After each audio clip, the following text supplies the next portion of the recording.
Muy buenos días a todos, todas y todes. Mi nombre es Luis Cosme y soy estudiante doctoral del programa de Historia de la Universidad de Puerto Rico, recinto de Río Piedras. Y hoy soy encargada de moderar este panel, La enfermedad y la salud en perspectiva histórica.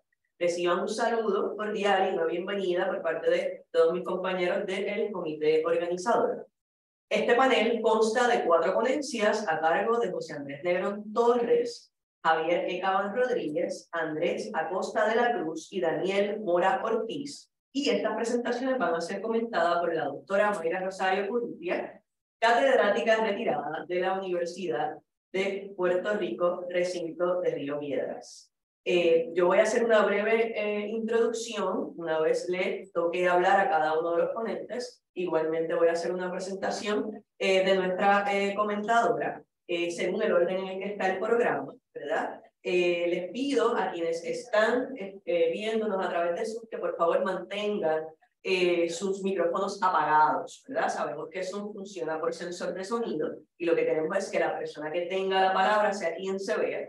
En este caso vamos a tener un solo ponente que está a través de la vía virtual y 3 ponentes que están aquí de forma presencial. De igual forma, les dejo saber que van a ser llamados cuando sea su turno. Pueden quedarse sentados, pueden ponerse de pie, como ustedes lo prefieran. Tenemos un sistema, ¿verdad?, que tiene la cámara a vuelta redonda.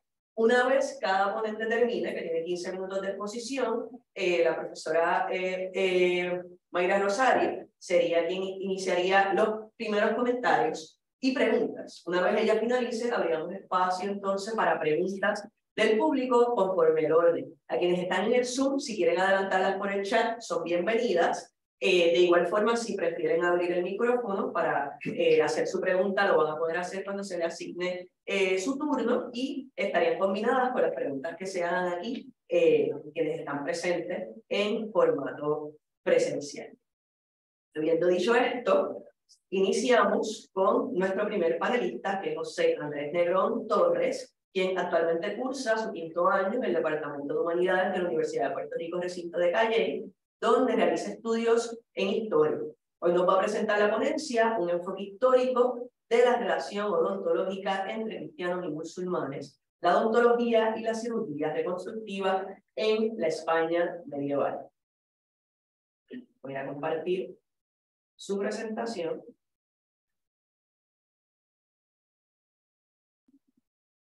¿Puedo todo sonar? ¿Correcto? Sí. Bien. Te cedo la palabra. Bueno, pues muy buenos días. Muchísimas gracias por la introducción. Este estudio surge dado a un interés personal en lo que era la carrera de odontología. Cabe recalcar que en el proceso de crear este estudio es que hice el cambio a ser un estudiante de historia.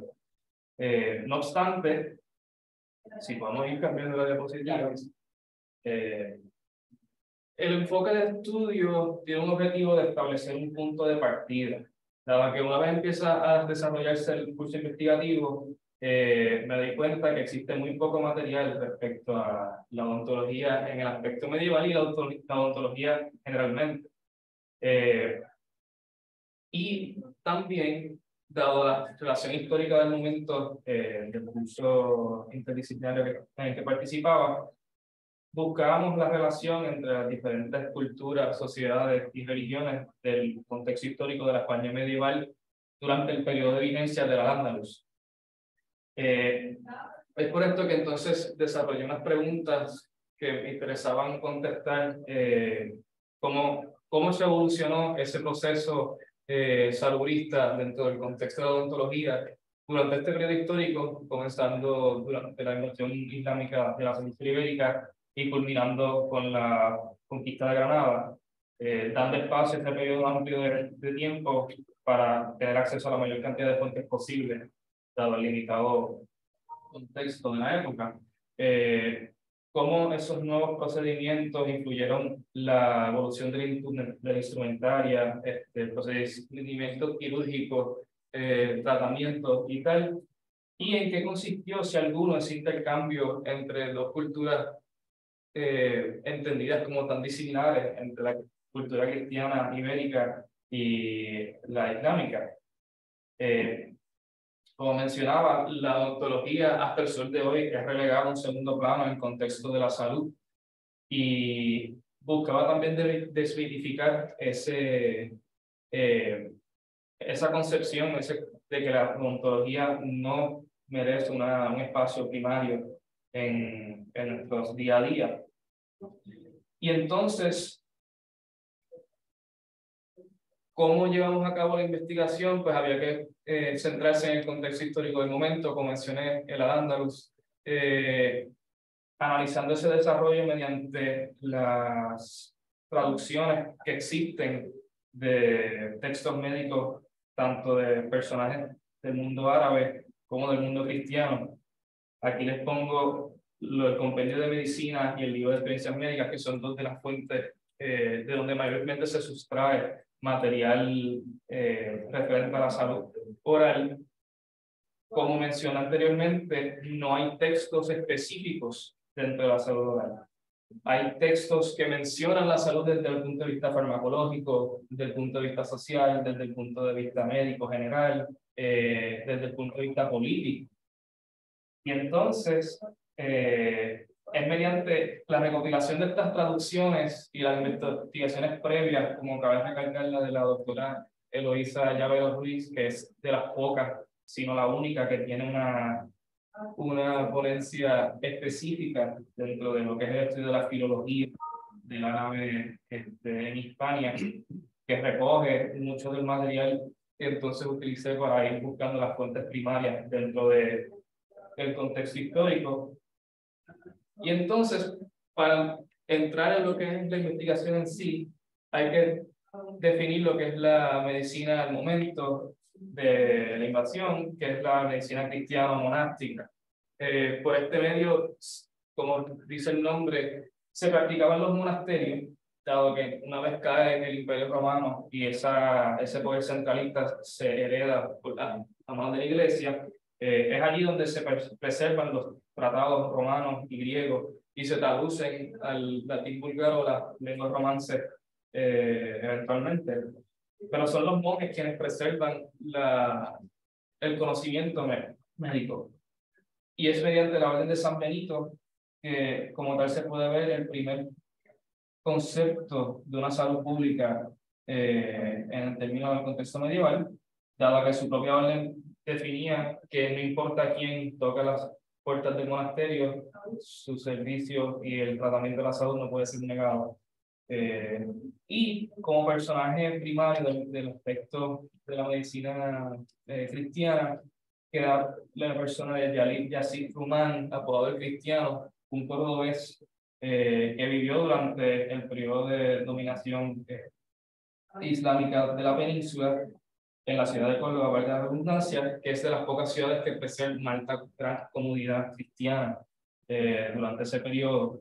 Y es importante, ya que nos ayuda a ver esa relación que hubo, esa relación odontológica, la vamos a ver entre la figura de Yazid y la figura de Abul Qasis, quien, mediante el uso de los textos que dejó Rumán, abunda y perfecciona las técnicas que Rumán, mediante el uso de los textos griegos y romanos, había establecido.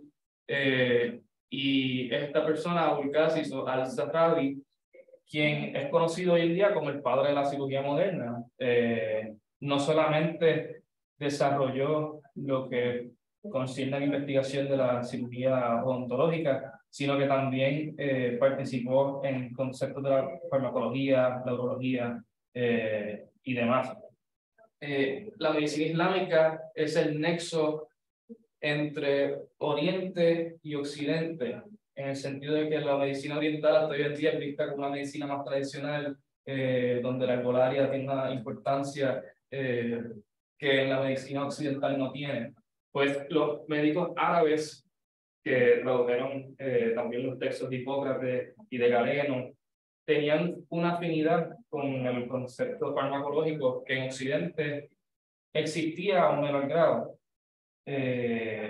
Y desarrollan lo que es la medicina preventiva, que es lo que vamos a estar entonces abordando ahora con el concepto de odontología.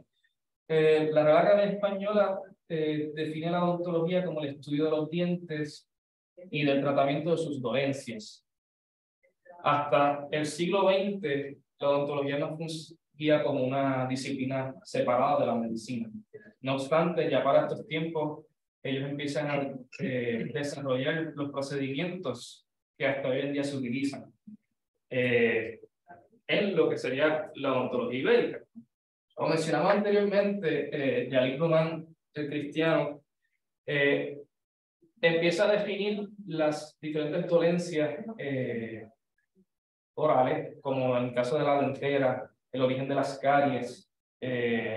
Son los primeros a identificar que el sarro o la placa dental es la causa de la enfermedad periodontal, también es la causa de las caries y de la futura y posible y lamentable remoción de las piezas dentarias.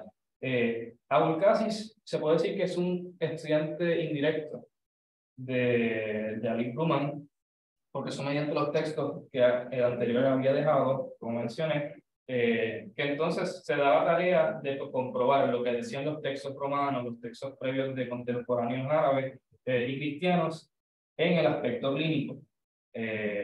Igualmente, Abulcasis se estableció en la nación Medina del Sahara y se estableció en la ciudad de Córdoba, donde llevó a cabo la mayor parte de su obra, y nos deja con sus escritos un compendio de medicina, casi es como lo llaman, donde incluye los diferentes tratamientos para las dolencias bucales, que quisiera entrar en la totalidad de todos estos desarrollos, pero el tiempo me lo va a limitar.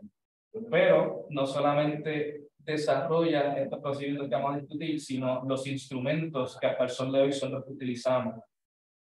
Un ejemplo de los diferentes procedimientos que se desarrollan en esta época es el tratamiento de la aquiloglosia o el frenillo. Ellos ya desde entonces, mediante la cauterización, iniciaban el corte en el frénulo lingual, y no solamente mediante ese corte curaban el frenillo, no obstante prevenían el sangrado y la infección, ya sea por el hecho de que es una herida cauterizada, y tenían un contexto de lo que va a pasar después de la operación, un postoperatorio, una guía de vas a hacer esto, vas a limitar el consumir alimentos aglutinosos, duros al aspecto oral, y vas a entrar con infusiones de alquitrán, mirra, miel. O sea, tenía un concepto antiséptico que lo único que les limitaba en el éxito de todas sus cirugías era pues la falta de antibióticos y la falta de anestesia. Lo único que existía en esta época era la anestesia, era el opio, y por ejemplo eran capaces de curar el labio leporino, pero no eran capaces de trabajar con el paladar hendido, dado que es una operación mucho más fuerte y morían de shock. La subluxación del cóndilo, por ejemplo, que es muy común durante peleas o accidentes, que es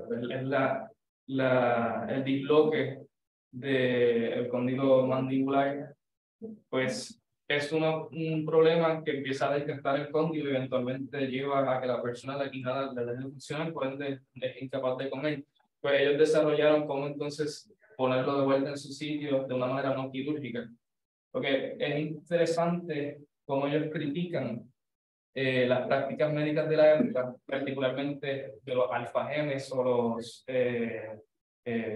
charlatanes, como le dicen, que eran bruscos a la hora de su tratamiento y no tenían en cuenta que la remoción de las piezas dentarias, de los dientes, de las muelas, tiene demasiados efectos adversos que es mejor limitarlo. Por ende, promovían la prevención, la higiene y el agotar todas las opciones antes de entonces remover una pieza dentaria. Como hoy en día uno va al dentista y el dentista va a buscar salvar la pieza lo más posible antes de darte la opción de removerla.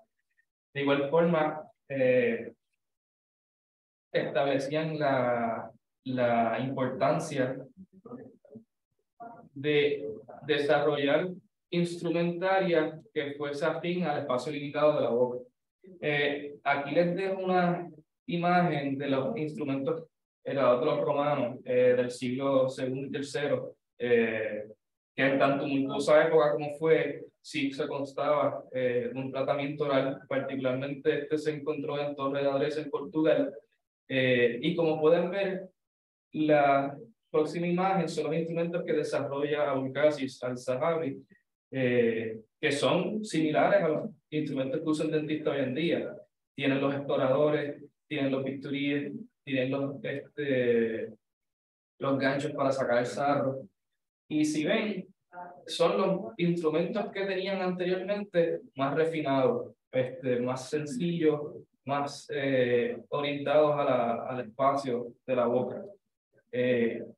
Un dato curioso en el caso de esa relación entre ambos sectores es que en los monasterios se entendía el concepto de que remover las muelas, como dije, era un problema.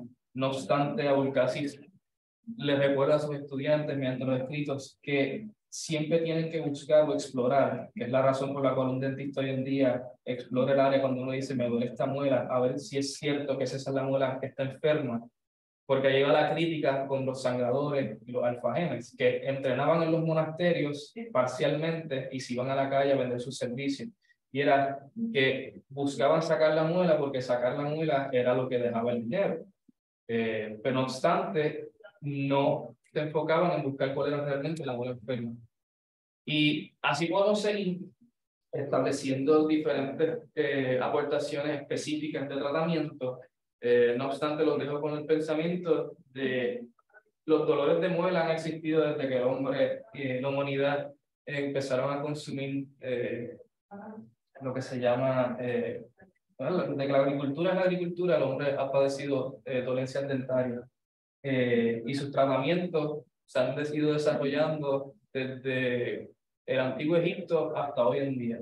No obstante, este es el periodo histórico, a mi entender, que más abunda en esa explotación de tratamientos, y que esta investigación sirva de un punto de partida para nuevas y más específicas investigaciones, que es mi deseo, dado a la limitada cantidad de recursos específicos. Aún quedan muchos textos por traducir y quedan muchas nuevas rutas y personajes en los cuales indagar más específicamente.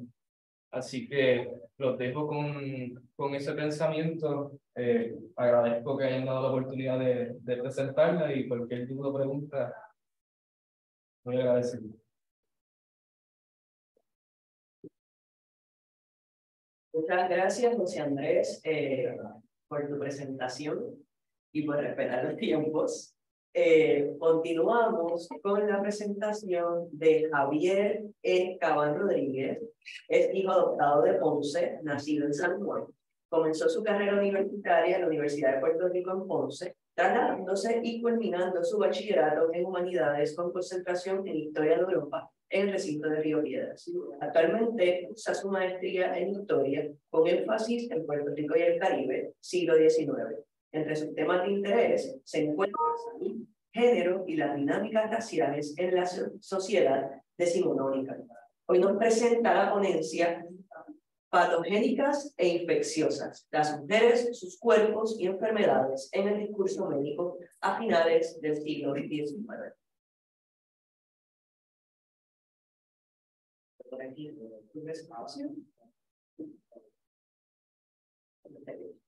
gracias, Wendy. Saludos a todos, todas las presentes. El propósito del presente trabajo es examinar el acercamiento discursivo de la clase médica de Puerto Rico a la mujer como sujeto examinado por el conocimiento médico-científico de la isla en el contexto de finales del siglo XIX. Los principales cuestionamientos de esta investigación van por la línea de qué tipos de enfermedades asociamos con la mujer y qué tipos de discursos se articularon sobre la conceptualización de la mujer a partir de estas enfermedades. A partir de estas enfermedades y padecimientos asociados a la campesina, se conceptuaron sus cuerpos y se articularon discursos médicos que representaron y perpetuaron la interpretación de enfermedades encarnadas en la mujer puertorriqueña, que lejos de ser un grupo homogéneo, era tan diverso como las diferencias sociales, culturales, económicas y etnográficas que existían en las sociedades económicas puertorriqueñas. Con esta investigación busco entender cómo se hablaba de las mujeres, sus cuerpos y sus enfermedades desde el ámbito profesional de la medicina puertorriqueña durante finales del siglo XIX. Quiero entender cómo las autoridades representaron a la mujer a través del discurso médico y cómo mediante tales discursos se fueron creando subjetividades sobre la mujer, subjetividades que hacen clara la división entre la mujer campesina y pobre y las mujeres negras. Sobre estas últimas se fundieron narrativas de enfermedad, malos hábitos e inmoralidad. Contemplo como fuente primaria publicaciones médicas del siglo XIX dirigidas, redactadas o colaboradas por médicos, y en las que la discusión general se centra en salud e higiene. Para esta presentación me enfocaré en dos de ellas, el Seminario de la Salud y el Campesino Puertorriqueño. Ambas publicaciones fueron concebidas por Francisco del Valle Atriles, reconocido médico e higienista de Puerto Rico, quien impuso las opiniones más importantes de higiene y eugenismo de la isla durante el siglo XIX. Como punto de partida, utilizo los trabajos de Cruz Salcedo, Vincent Cifres y Mayra Rosario sobre la salud y enfermedad en los siglos XIX y XX, sobre la mujer, en particular sobre la prostitución. Saco los trabajos de José Enrique Flores Ramos, Lynn Suárez Finley y Nieves Ángeles Vázquez. También los trabajos de Astrid Cubano, Martín Frey, María del Carmen Baerga y Beth Rodríguez Santana, entre muchos otros que toman en consideración las dinámicas sociales, raciales y económicas de la mujer en los siglos XIX y XX. Establecido esto, clasifico las publicaciones médicas aquí contempladas en dos tipos. Primero, aquellas publicaciones producidas desde la profesión médica dirigidas al público general y al lector o lectora corriente. Y por otro lado, aquellas publicaciones que se centraron en hablar sobre el sujeto en cuestión. En este caso, la mujer, su salud, patología e higiene. La primera generalmente surte al lector de consejos, recomendaciones, advertencias y consejos higiénicos dirigidos tanto a las damas como a las madres, donde el fin no es la mujer como tal, sino proteger la maternidad y a los hijos. En la segunda, la mujer se convierte en una especie de espécimen científico sometido al saber médico higienista, en el cual se hayan concentrado incontables males patológicos, morales e higiénicos. En ambas instancias, el médico, en su posición de poder sobre el paciente, determinó la validez de los cuerpos y cómo se representaban. A través de esta publicación, la clase médica se encargó de calificar y perpetuar nociones sobre la mujer, sus roles y sus cuerpos. La ciencia médica del siglo XIX utilizó los mecanismos de poder para impulsar discursos acerca del cuerpo y la sexualidad. Sobre esto, Michel Foucault argumenta que para el saber médico científico fue un medio fundamental para defenderse de las prácticas de un pueblo cuyas conductas sexuales perseguían.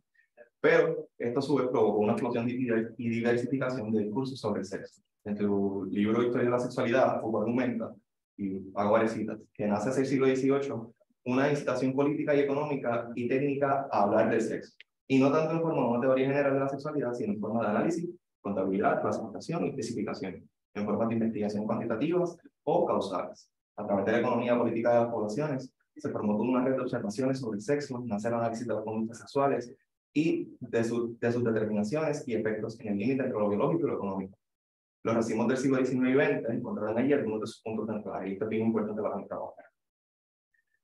En el Semanario de la Salud, publicado en 1883, donde encontraremos, en el Seminario de la Salud, donde encontraremos artículos dirigidos a las lectoras, señoras, señoritas, damas y madres. El propósito de la revista, pues, como cito, llevar al seno de la familia el conocimiento de los potentísimos recursos con los que tiene cuenta para prevenir las enfermedades o modificarlas a fin de que terminen favorablemente. Allí se ofrecía el conocimiento para la protección contra las enfermedades del cuerpo y también se buscaba salud moral, pero ¿qué material le ofrecían a las damas? Básicamente, a la mujer, una guía de cómo ser esposa, madre y cumplir con el rol natural de la mujer. Artículos como el baile ante la higiene advierten las formas correctas de practicar actividades de gozo higiénicamente.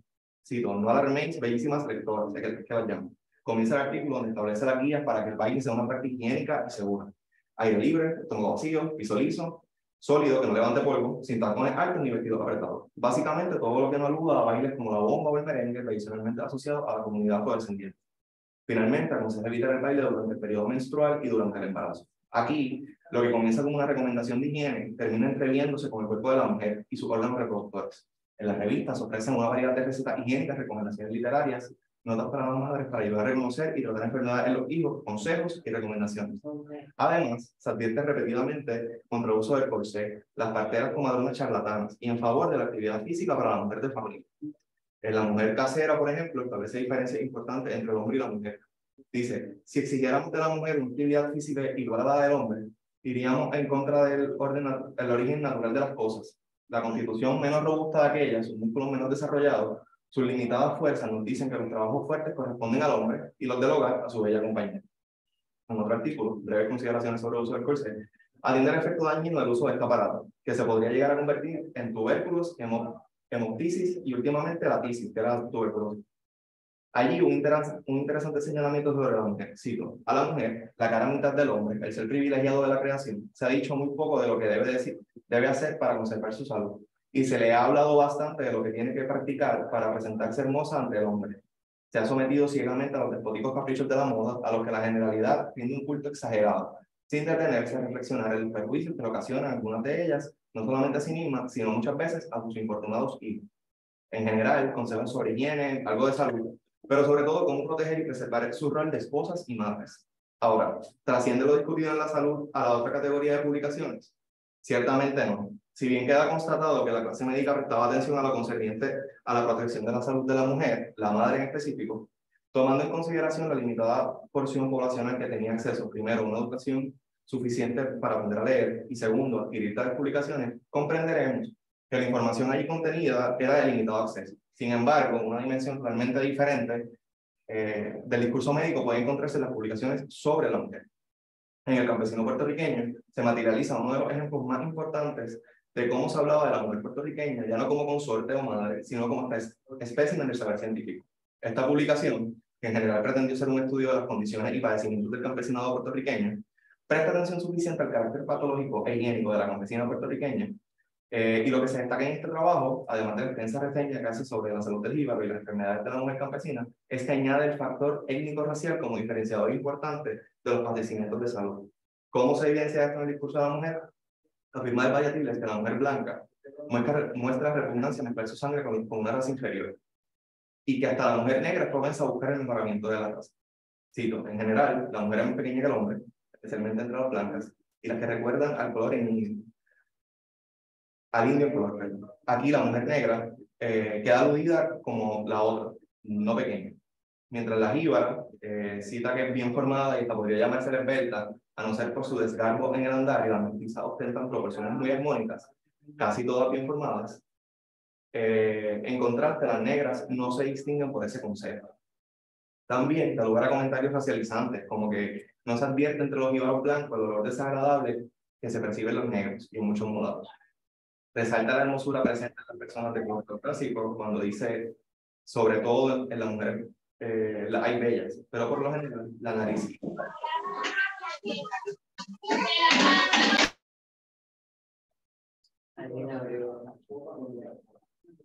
¿Ya? Sí, perdón. No. Que resalta la hermosura presente en las personas de color caucásico cuando dice que en las mujeres hay bellas, pero por lo general la nariz y la boca del elemento africano se transmiten al mestizo, con sus formas características, afeando las facciones. Menciona cómo estas características no se encuentran presentes en la campesina blanca, cuando dice en la cita, la estetopigia, que es una referencia a la acumulación de grasa en cadera, glúteo, etc., que da el carácter de la Venus Hottentot, no se observa la campesina blanca. Vemos una imagen ahí de lo que se refería como la Venus Hottentot, como una mujer grande y robusta. Comenta que el cerebro pesa menos en la mujer que en el hombre, que a su vez el del negro pesa menos que el del blanco, y que según va disminuyendo la proporción de sangre blanca en los mestizos, va disminuyendo el tamaño y peso cerebral. Con esto es una clara y evidente alusión a la capacidad intelectual de las razas y a la inferioridad intelectual de la negra. Sobre las mujeres se hace evidente la pereza de la función intestinal. Además, y cito, en cuanto a la función catamenial, que es la función menstrual, siendo un hecho conocido que la raza de color el flujo menstrual se presenta más temprano, debemos añadir que entre las campesinas es siempre temprana la época de la aparición de aquel. Con esto, se alude a cómo por causas del desorden moral, la mujer campesina, en especial las negras, presentan la aparición temprana del flujo menstrual, implicando la precocidad y desviación sexual, no solo en la mujer campesina, pero específicamente en la mujer negra. El autor, que establece que, y cito, el acto fisiológico más importante de cuando se verifica el organismo de la mujer, aquel en que la vida misma está comprometida, es sin duda la maternidad, lo que explica la profunda atención que presta a la salud del sistema y órganos reproductores de la mujer.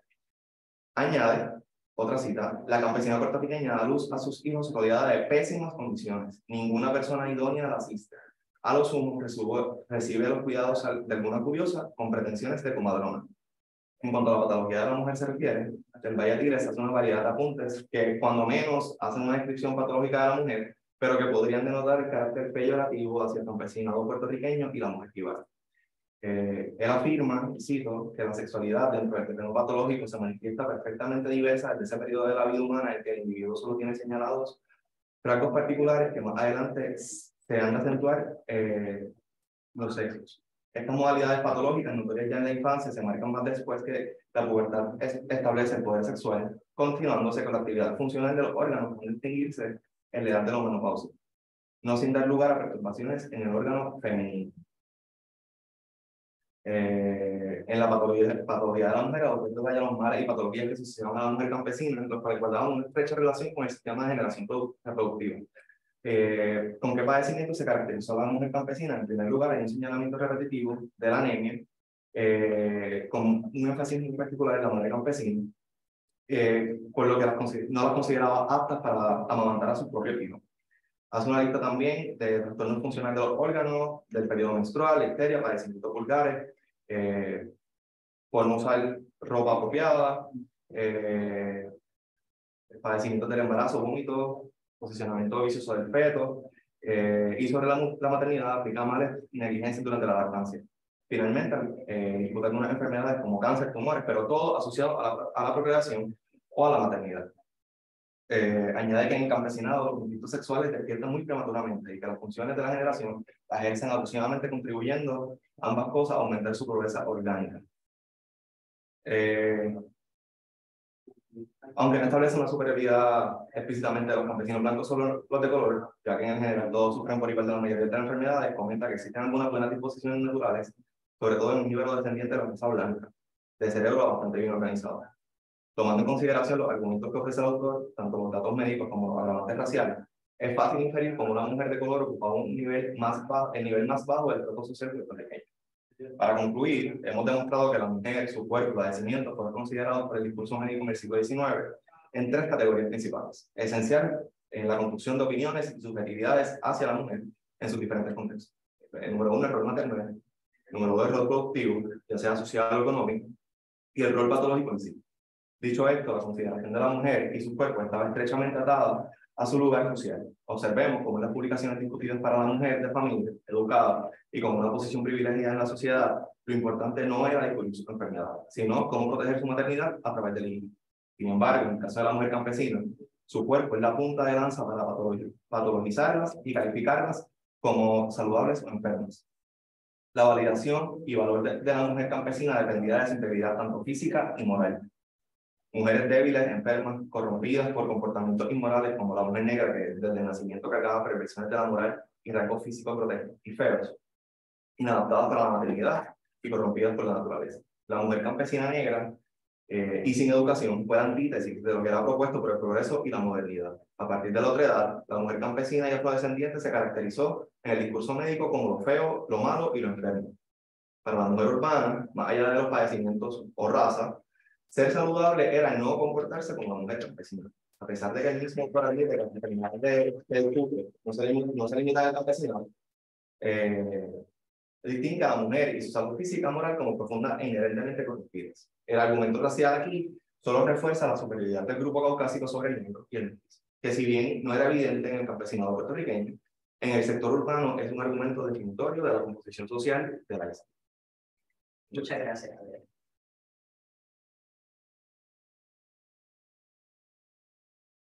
Ahora pasamos con la presentación de Andrés Acosta de la Cruz, quien posee un bachillerato en Historia de la Universidad de Puerto Rico, recinto de Mayagüez. Ha investigado temas como la pandemia de 1918 en Mayagüez. ¿Cuál fue su tesina de bachillerato? También temas de sanidad y salud pública, historia militar, la Primera Guerra Mundial, colonialismo, historia oral de la mujer universitaria y desastres naturales. Es miembro de la Asociación Latinoamericana e Ibérica de Historia Social. Ha participado en el primer simposio de jóvenes investigadores en historia, en el 26, perdón, el 26º Simposio de Investigación en las Ciencias Sociales e Investigadores en el 4º Congreso de la LIS en Medellín, Colombia. Actualmente cursa su maestría en el Departamento de Historia de la Universidad de Puerto Rico, recinto de Río Piedras. Hoy nos presenta la ponencia Sanidad y Pobreza, análisis socioeconómico de la sanidad colonial estadounidense en Puerto Rico, 1898-1903. Pantalla.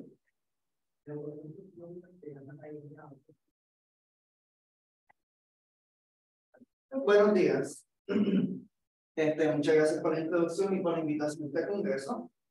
Ahora, el trabajo que les estaré presentando a ustedes es un análisis socioeconómico de la salud pública como una herramienta colonial durante los primeros 15 años de gobierno estadounidense en Puerto Rico, del 98 a 1913.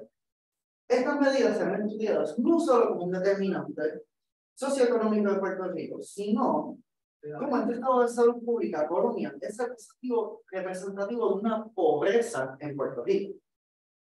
Mediante un análisis cuantitativo, se medirá la pobreza tanto como una barrera de esa lentitud colonial, al igual que el fracaso de las metas de Estados Unidos.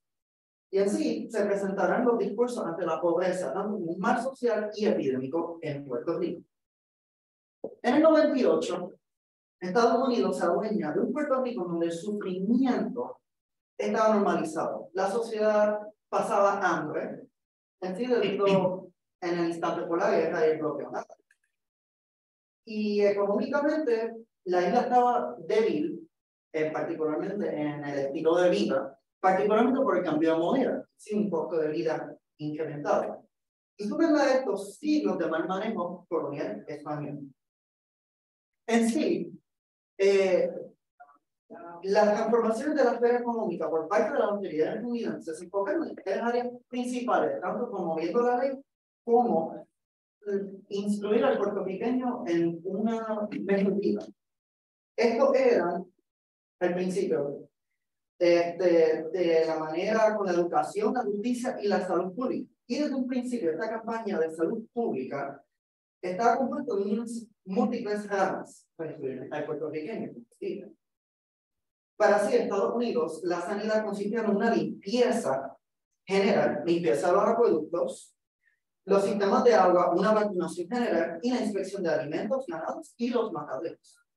En sí, la mentalidad de Estados Unidos ante la salud pública era que podía reducir las enfermedades infecciosas, limpiando el ambiente con las condiciones de la vida. Y en sí, estas fueron las doctrinas que determinaron la campaña sanitaria a partir del 98, cuando Estados Unidos inició una colonización de Puerto Rico mediante una gran campaña sanitaria, particularmente reflejada como una ayuda humanitaria. En sí, las autoridades estadounidenses comenzaron a estos casos como unas medidas de emergencia. Estas serían creadas bajo la Junta Superior de Sanidad, en sí, una junta militar. De pronto, se estableció un centro de vacunación para la viruela, la cual culminó en 1902, una vez se declaró la victoria ante su erradicación. Sin embargo, desde un principio, esta vacunación tenía unas raíces de ambiciones económicas, evidenciados por el Major Brigade Surgeon de la ocupación militar, Dr. Ames, que reconocía la viruela como en sí uno de los mejores flagelos de la isla y bien perjudicial para el progreso económico de la isla, más que cualquier otra enfermedad. Y en sí, esta campaña, tanto como otras campañas en el futuro, tendrían en sí un ámbito discursivo económico, particularmente para crear un puerto saludable, en donde estas enfermedades tropicales no se hubiesen transmitido a Estados Unidos. Ahora, pues, tal como dije, una colonia en sufrimiento, y vemos aquí, en sí, todas estas estadísticas, que pues había un sufrimiento generalizado y normalizado. El mismo gobernador militar Carroll reconoce en el 99 que ahí estaba probada en unas condiciones pocas sanitarias y han causado múltiples epidemias locales y mucha malnutrición. Al principio, esta junta tenía que ver bajo las peores condiciones imaginables, intentando a la vez ganarse la confianza de los puertorriqueños, que viven en condiciones horribles. Como vemos aquí, ya para el 95, la total de muerte a causa de enfermedades se mantuvo una constante e incrementada. Unos 9.258, ya para el 95, en el 96 había bajado a unos 8.000, casi 9.000. Ya para el 97 la mortalidad había incrementado a los 10.828 y de aquí 13.650 en el 98 y en el 1899 a unos 16.541. En sí, se decía que la causa era la desnutrición, saneamiento deficiente, falta de alcantarillas y condiciones de vida y trabajo peligroso. Por un lado, el huracán Santiago, que azotó la isla en el 99, empeoró las condiciones ya sensitivas en la isla. Y en sí, ya para estos meses se estipulaba que los muertos en general habían incrementado unos 23.926. En sí, 42 personas por cada 1.000 habitantes en Puerto Rico. Pero no solamente por huracán, sino también por la anemia y la tuberculosis. Y en sí, a diferencia de la política española, pues se enfocaba sanitariamente en los centros urbanos, Estados Unidos se enfocó más bien en las zonas rurales.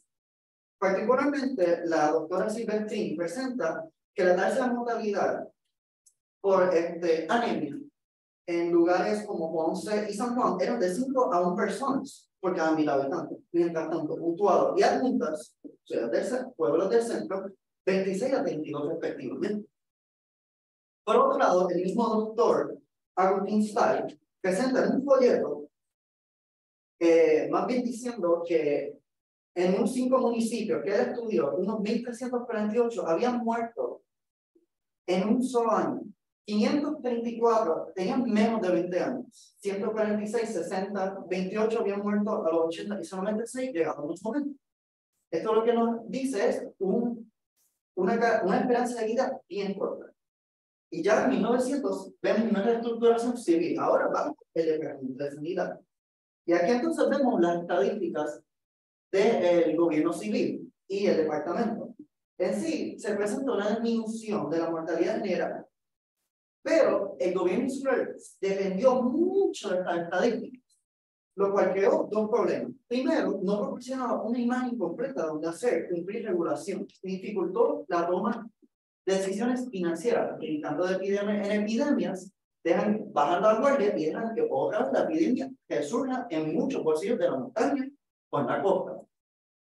Por otro lado, segundo, los resultados no eran suficientemente complejos para mostrar el efecto completo de esa sanidad y de otros servicios. Y en esto se encontraron perjudicados los campesinos puertorriqueños. En el 1901, el mismo Charles Allen presenta unas razones de por qué había mucha pobreza en Puerto Rico, culpando al campesino por su ignorancia, sus malos hábitos y falta de médico inteligente. Otro informe del 1907 reconoce las mismas razones, diciendo que los campesinos le echan la espalda a los problemas sanitarios. Otro informe del 1908, el director de salud, Tomás Vázquez, presenta que las condiciones estaban insatisfechas en toda la isla, culpando a autoridades locales y individuos que muestran una marca de indiferencia hacia todo lo que tiene que ver con saneamiento. En sí, el Líbano, hay que recordarnos, es un ente preindustrial que se abastecía con lo poco que tenía. Incluso hasta desconfiaba y resistían de la medicina moderna, prefiriendo, en vez, continuar trabajando para ganarse bien poco dinero. Muy poco dinero.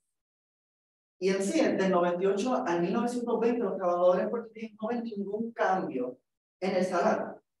Este estilo de vida lo explica muy bien Walter Bay en su investigación sobre labor conditions en Puerto Rico, en cual detalla que el puertorriqueño diariamente ganaba 30 a 55 centavos, otros 25 centavos. Y es más, la situación del campesino se revela uno más crucial cuando vemos entonces la cantidad de gastos que tenían para solamente hacer visitas al médico. Y esto era el caso de que hubiese un médico en su municipio. Usualmente era uno por cada 3 municipios y bien difícil hacer las visitas en esa época.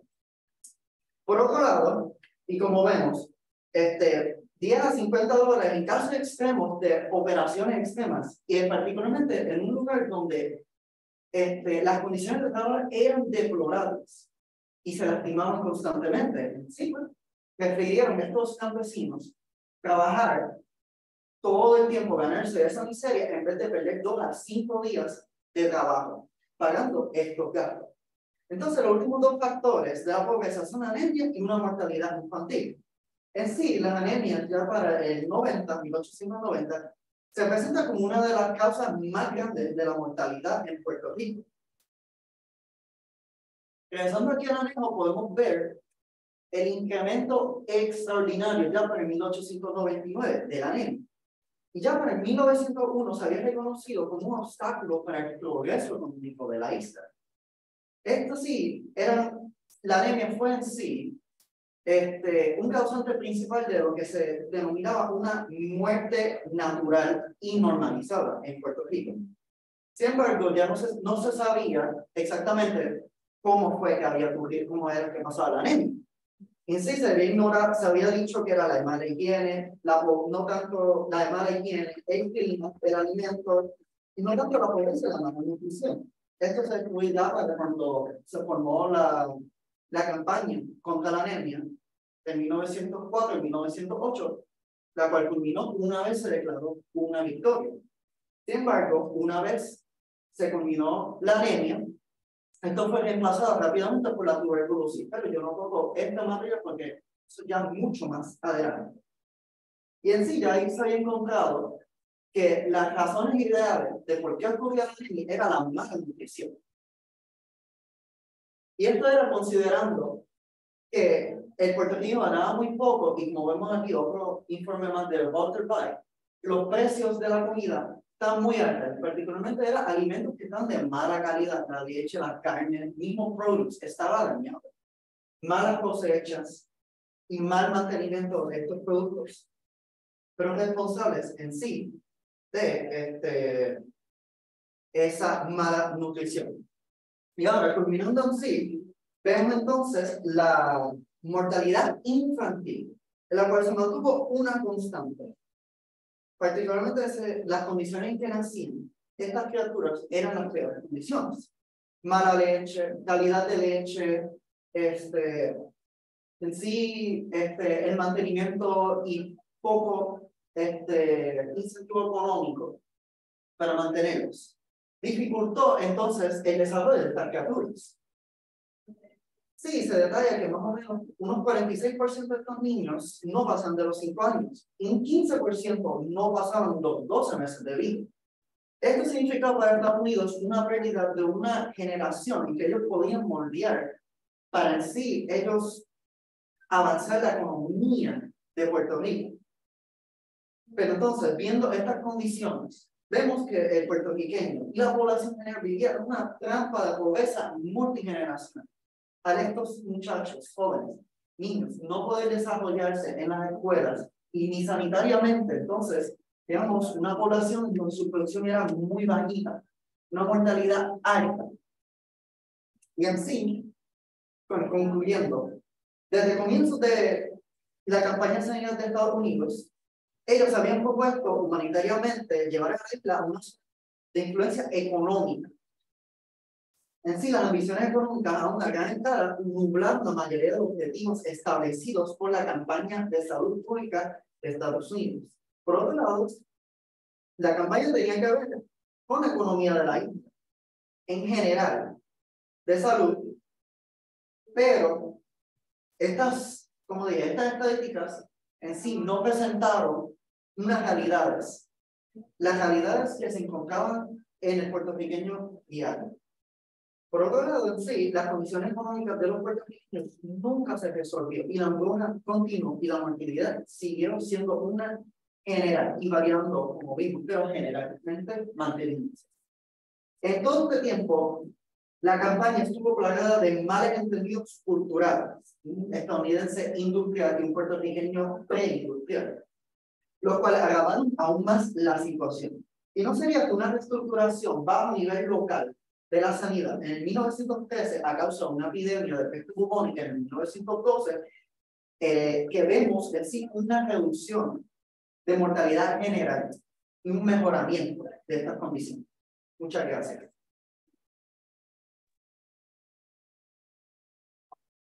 Muchas gracias a ti, Andrés. Daniel, verifica, por favor, que puedas compartir tu presentación. Daniel, ¿me estás escuchando? Sí. Muy bien. Estaríamos finalizando las ponencias de este panel con Daniel Mora Ortiz, quien comienza a laborar en la Escuela de Medicina del Recinto de Ciencias Médicas de la Universidad de Puerto Rico como programador de sistemas electrónicos en el 2004. En el 2010 obtiene el grado de bachillerato en Historia de las Américas de la Universidad de Puerto Rico, recinto de Río Piedras, y en el 2018 obtiene el grado en Maestría en Historia de la Universidad de Puerto Rico, recinto de Río Piedras. Actualmente es estudiante doctoral del programa de graduado de Historia de nuestra universidad. Es profesor de Historia en el programa de Educación General del SEM College en San Juan. Además, participa como profesor titular en el seminario Historia de la Medicina Tropical en Puerto Rico en la Escuela de Medicina del Recinto de Ciencias Médicas desde 2018. Colabora en la creación y diseño del taller de historia para profesores y estudiantes del Recinto de Ciencias Médicas. Es miembro bona fide de varias organizaciones, tales como el Instituto de Historia de Ciencias de la Salud, la Asociación Puertorriqueña de Historiadores, Association of Caribbean Historians, la Red de Archivos de Puerto Rico y de la Sociedad Puertorriqueña de Genealogía. Ha publicado en la revista Cruce, Crítica Sociocultural Contemporánea, con el ensayo Entre Vírgenes y Leones, José Albivicio de La Mano de la Libertad, iluminado el mundo, en el Journal of the U.S. Life Saving Services Heritage Association, con el ensayo History of the Spanish Life Saving Society, Arecibo Local Board, Puerto Rico. Además, ha publicado en la revista Hereditas varios ensayos, como a 100 años del terremoto en Arecibo, Las Rojas y sus hijos, apropiación de la memoria histórica durante el franquismo, y las haciendas de Arecibo, expediente de la visita de las haciendas en 1841. Hoy nos presenta la ponencia Aspectos socioculturales de la malaria en Puerto Rico. Saludos, Daniel, y bienvenido. Muchas gracias por permitirme participar en el segundo simposio de jóvenes investigadores. Bueno, empezamos. Fiebres intermitentes, biliosas, amarillas o palúdicas nos han estado acompañando por largo tiempo, como se menciona al menos en algunos escritos, como el de Andrés Pedro Ledru en su memoria Viaje a la isla de Puerto Rico en el año 1797, o el de Fray Ñiva Abad y la Sierra en Historia Geográfica Civil y Natural de la isla de San Juan Bautista de Puerto Rico. La malaria, que fue erradicada de Puerto Rico desde mediados del siglo XX, reapareció en Puerto Rico en julio del 2015 de manera importada, lo que causó revuelo y alarma para ese entonces. Esta investigación, que actualmente se encuentra en curso, se centra en las publicaciones de revistas de sociedad, periódicos, semanarios y cortometrajes en la primera mitad del siglo XX. En este periodo donde la malaria fue un problema de salud pública en Puerto Rico, y examinar la malaria en los medios de comunicación de la época nos permitirá comprender cómo a través de las primeras décadas del siglo XX, la malaria fue un problema serio y prioritario para la salud pública durante este periodo. ¿Qué es la malaria? Pues la malaria es una enfermedad que es producida por un parásito y que es transmitido por la picadura del mosquito anófeles. Los síntomas de esta enfermedad pueden incluir fiebre, vómito y o dolor de cabeza, y esta se manifiesta con fiebres de sudoración y escalofríos que aparecen 10 o 15 días después de la picadura del mosquito. ¿Y cómo se puede detectar la malaria en un infectado? A través de muestras de sangre que son examinadas con un microscopio para hacer el diagnóstico. Sobre la malaria, podemos decir que a comienzos del siglo XXI provocó más de 1 millón de muertes en todo el mundo. De estas, unas 960.000 ocurrieron en África. Si bien el África subsahariana sigue siendo el foco principal de la malaria contemporánea, muchos otros lugares, principalmente en Asia y América Latina, siguen siendo propensos a la estacionalidad o a brotes anuales de la enfermedad. Para entender el trasfondo histórico de la malaria brevemente, podemos mencionar autores como Hayes en Epidemics and Pandemics: Their Impact in Human History, en el que señala que las epidemias de paludismo tienen una historia antigua y que la malaria fue conocida claramente por la gente de la Grecia y la Roma clásica. Además, el Imperio Romano en particular sufrió de repetidos ataques de malaria y esta continuó afectando el territorio mediterráneo medieval y renacentista. Su presencia en los trópicos se convirtió en un obstáculo para la exploración europea y asentamiento de, por ejemplo, las Indias occidentales y el interior del subsahariano África hasta bien entrado el siglo XIX. Desde la década de 1890, el papel de los gérmenes causales, la plasmodia, y el insecto vector que lo porta, el anófeles, mosquito anófeles, han sido ampliamente estudiados. Al igual que con la tuberculosis, el aparente éxito en la eliminación de la malaria del mundo occidental ha significado complacencia o indiferencia ante la persistencia de la malaria.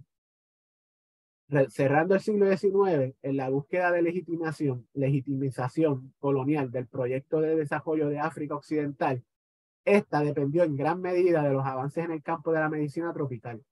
En 1897 hubo un avance en la medicina con la malaria gracias a las ideas intuitivas de un oficial médico inglés que sirvió en India, de nombre Ronald Ross. El resultado fue la identificación del mosquito anófeles como portador anfitrión del Falciparum malaria. En el caso de Puerto Rico, no entraremos en muchos detalles sobre las incidencias y atenciones del paludismo en el siglo XIX, pero sí podemos mencionar que en obras como la del doctor Francisco del Valle Atile, el campesinado puertorriqueño, sus condiciones físicas, intelectuales y morales, causas que la determinan y medios para mejorarla, en 1887, señala que la malaria o paludismo como la más importante en la patología puertorriqueña. Según Atile, el paludismo ha sido un padecimiento frecuente en Puerto Rico. Ya para el 1911, luego de la creación del Departamento de Sanidad, en una memoria de los primeros 20 años de ocupación en Puerto Rico, los misioneros presbiterianos reportaron la incidencia de las enfermedades infecciosas en Puerto Rico, incluyendo la malaria, que junto a la tuberculosis fueron objeto de objeto de campaña por el Departamento de Salud. Y precisamente a partir de este año comenzamos a ver un incremento en la publicidad de productos contra la malaria o el paludismo.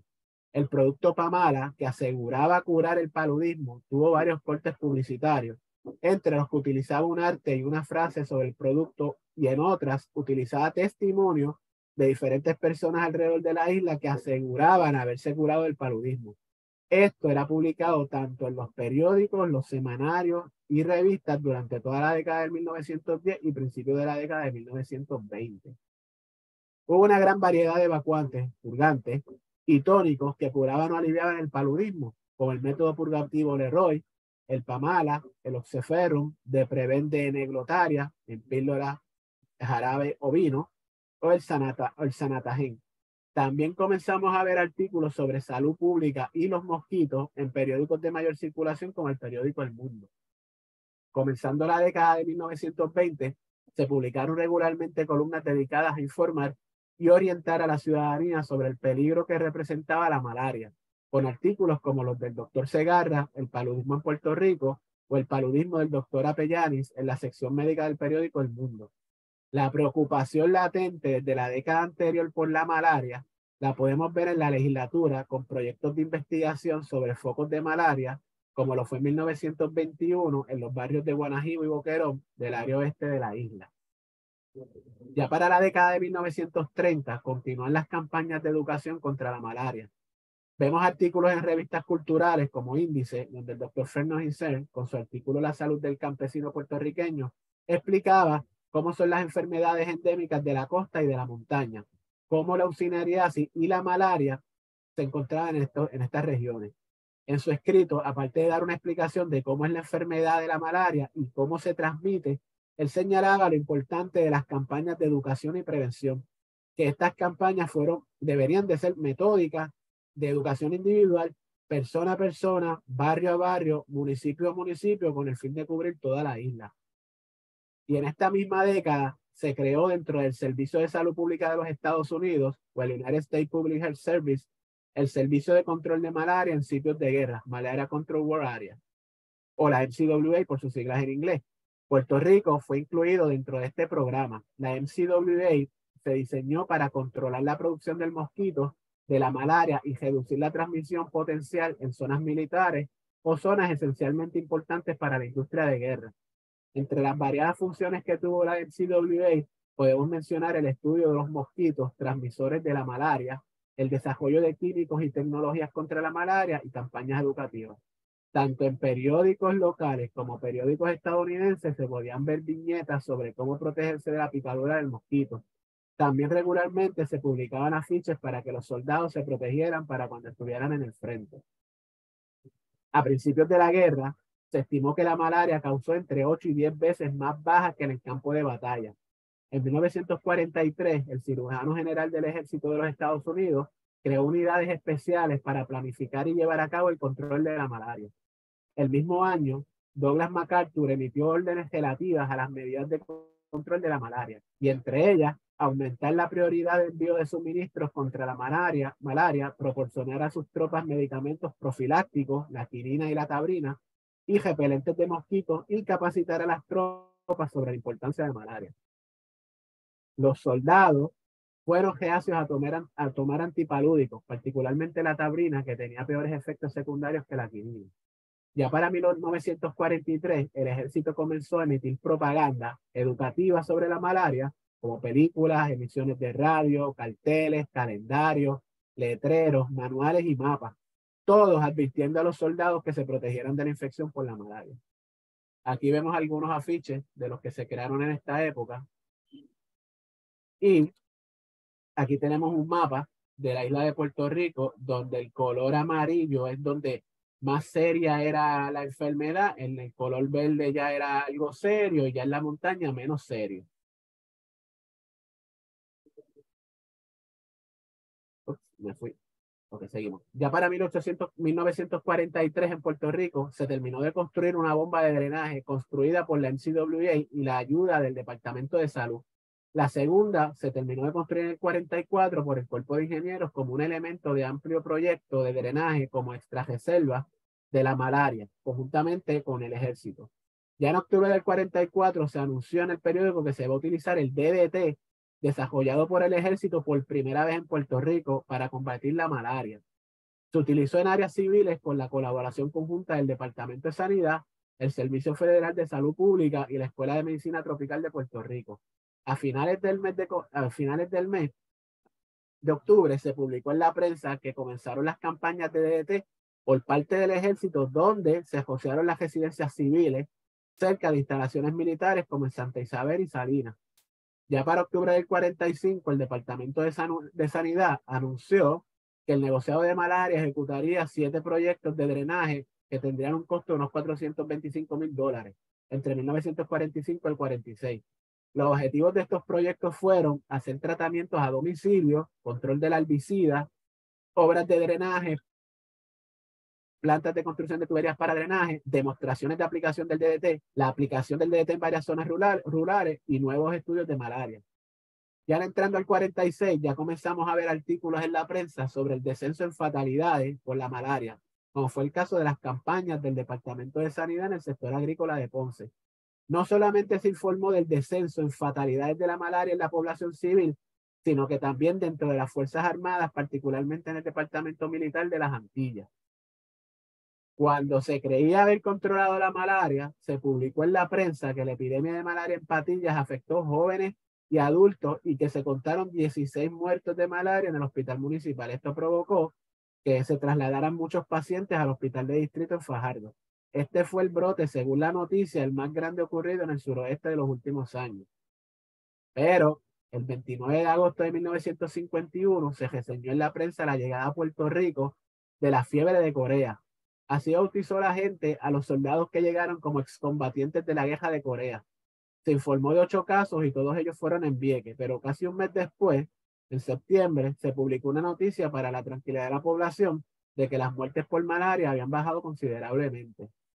Debido a la desaparición de la malaria, el Departamento de Salud eliminó el negociado de la malaria e insectos. Esta información se envió por medio de una carta circular a la Federación del Mundo y fue publicada en el 55. Ya para 1958, la prensa del país publicó que Puerto Rico fue en ese momento uno de los pocos países en que la malaria se eliminó totalmente como causa de morbilidad y mortalidad. Esto fue así gracias al estudio que realizó la Organización Mundial de la Salud sobre el problema de la malaria en 99 países. Aquí vamos a ver algunos cortes, algunas imágenes de la publicidad que se utilizó en esos años. Aquí tenemos algunos calendarios que se suministraron en el ejército. No voy a hacer comentarios, ¿verdad? Todos esos mensajes que podemos ver, ¿verdad? Ahí en ese tipo de imágenes. Aquí tenemos otros anuncios que salieron en la prensa norteamericana sobre cómo protegerse contra la picadura del mosquito. Aquí tenemos otra publicidad que también salió en los periódicos y en las revistas. En particular, estas que tenemos aquí son del Puerto Rico Ilustrado. Aquí tenemos otra del carnaval. Y fíjense que este producto acompaña los testimonios de la gente que se curó, ¿verdad? Utilizando el producto contra el paludismo. También tenemos publicaciones como esta que salieron en Puerto Rico Ilustrado anunciando que ya estaba cerca una medicina, un medicamento para tratar la malaria. Esto es un libro que publicó la División de Educación de la Comunidad del Departamento de Educación. Hay otro que trata la bilharzia, pero este en particular trata sobre la malaria. Y aquí lo que le cuentan a las personas, no te creas en las recetas de Chencho, en el comentario del pueblo que tienes que usar, ve, trátate, usa en los servicios de la botica o de la farmacia o ve al médico. Y ya para concluir, hacemos un salto, ¿verdad? Al 2015, que es cuando llega la malaria importada. Al principio, cuando llegan estos 3 casos, pues se anuncia y como que pues llegó la malaria, no va a pasar, no vamos a tener gran problema, pero según van pasando los días, el número de casos va aumentando. La Secretaría de Salud sigue saliendo en los periódicos, en la televisión, salen artículos como este sobre la vigilancia por malaria. Siguen confirmándose más casos. Al principio eran 3, esto es apenas en 3 o 4 días. Vemos titulares como estos, sin alarmismo. Miren este asunto, la picadura del extranjero. Y según va cogiendo la semana, empiezan a saltar las alarmas. La gente se empieza como a impacientar, que hay pocos suministros de medicamentos contra... Claro, pues que no se estaba tratando en Puerto Rico y se hace la aclaración que los ahí van a llegar, pero no, para que la gente no se desespere, ¿no? Y ya empieza a salir información en la prensa educativa sobre cómo evitar la malaria, el contagio, la picadura de los mosquitos, pero ya también los profesionales de la salud están saliendo en los periódicos, donde le están urgiendo al gobierno, dennos más datos, queremos saber qué es lo que está pasando. Este reportaje sale porque en una entrevista no recuerdo bien si fue la secretaria de salud, fue otro personal de salud, donde se dio a entender que aquí ya no existía el mosquito que transmitía la malaria, pues el doctor salió en un reportaje explicando que sí, que el mosquito existe, lo que pasa es que no en la manera en la época en que nos afectó tanto la malaria en Puerto Rico, haciendo una aclaración. Y ya entre las cartas que salen en los lectores, una de ellas importantísima para mí, la del colega doctor José Rigao, donde es lo que está diciendo, miren, la malaria es cosa seria. Evitar su implantación en Puerto Rico debe motivar acción rápida y efectiva del gobierno. Cuando era endémica en Puerto Rico, el vector principal era anófeles. Claro, lo que se explicaba en la noticia anterior. Y el propósito de las campañas fue eliminar la enfermedad, no el mosquito. El mosquito siguió viviendo con nosotros. Esto da raíz a un simposio que varias semanas después se va a organizar en Ciencias Médicas, donde se invita a la población, a los profesionales a que participen y se orienten, ¿verdad?, a la población sobre el asunto de la malaria. Y por último, en la televisión todos los días estuvieron saliendo reportajes de qué es la malaria, qué se está haciendo, qué está haciendo el gobierno, qué no está haciendo. En el caso de cómo fue importada, que llegó a través del ferry, hay reportajes donde entrevistan a los responsables que tienen que ver con el ferry, qué se está haciendo para evitar la propagación de la malaria. En otros canales como el Canal 2 sale un reportaje de Silvia Gómez, donde hace un recuento de todo lo que es el problema de la malaria en Puerto Rico hasta su erradicación y demás entrevistas que que se le hicieron a la secretaria de Salud. Y con esto culmino la presentación. Muchas gracias. Muchas gracias. Por favor, deja de compartir la pantalla. Nuevamente quiero agradecer a todos los panelistas por estas interesantes presentaciones. Y ahora vamos a dar paso a los comentarios y posibles preguntas que pueda hacerle la doctora Mayra Rosario Urrutia, quien es catedrática retirada del Departamento de Historia de la Universidad de Puerto Rico, recinto de Río Piedras, en donde trabajó desde 1991. Ofreció cursos sobre teoría y metodología de la historia, cursos graduados de diferentes temas históricos, así como propuestas y tesis de maestría y de doctorado. Fue directora del departamento, coordinadora del programa de graduado de Historia y miembro de la Junta de Síndicos de la Universidad Central, UCB. Colabora en el recinto de Ciencias Médicas de la Universidad de Puerto Rico en un curso con énfasis en la medicina tropical y ofrece cursos en el Centro de Estudios Avanzados y del Caribe. Sus investigaciones giran en torno a temas sobre la prohibición del alcohol en Puerto Rico, la criminalidad, la ciudadanía estadounidense, el ascenso y descenso del Partido Popular Democrático, el protestantismo histórico, los homicidios seguidos por suicidio, la historiografía de Fernando Picó y el impacto social de las enfermedades, epidemias y pandemias, entre otros. Es coautora de 5 libros de texto sobre la historia y la política exterior de Estados Unidos y la historia de Puerto Rico. En el 20 de noviembre de 2018 se publicó su libro titulado La epidemia reinante: llegada, difusión e impacto de la influenza en Puerto Rico 1918-1919 por Ediciones Laberinto. Muchas gracias por acompañarnos hoy, doctora Rosario. Muy buenos días y gracias a ustedes, ¿verdad?, por segundo año participando en el Congreso, que el año pasado fue algo también muy importante. Y voy a hacer unos comentarios generales, ¿no?, porque ahora fue que oí las ponencias completas, pero les adelanto que me fascinaron las ponencias y el panel es súper importante en este contexto histórico. Así que estos temas se insertan en una trayectoria que se mantuvo muy dispersa en el área de las humanidades y que cada día va cogiendo más interés y auge por estudiarla. Esto sin dejar a un lado el compromiso de algunos médicos con historiar y publicar sobre estos temas desde su conocimiento y sobre todo por haber promovido cursos comprometidos con humanizar la medicina en el recinto de ciencias médicas, los cuales espero que, como dice la canción, no los dejen caer. Antes de entrar a comentar los 4 temas expuestos, me parece necesaria una breve reflexión sobre un asunto responsable de esta apertura que tenemos hoy aquí. Hay que recordar que desde mediados del siglo XX se ha venido reconociendo una incipiente tendencia historiográfica, principalmente en países europeos de América Latina, como Brasil, como México, Argentina, Costa Rica, y en los Estados Unidos, que la han llamado, entre otras variantes, la nueva historia social de la salud y de la enfermedad, o también la nueva historia de la medicina. El reconocido historiador Diego Armuz señala que fue desde los 1980, en el caso de América Latina, que el tema de la enfermedad, y cito, ha comenzado a ganar un lugar destacado en la historiografía. Añade que tanto historiadores como sociólogos, antropólogos y críticos culturales han ido descubriendo la riqueza y la complejidad y las posibilidades de la enfermedad y la salud, no solo como problema, sino también como una excusa para discutir otros temas.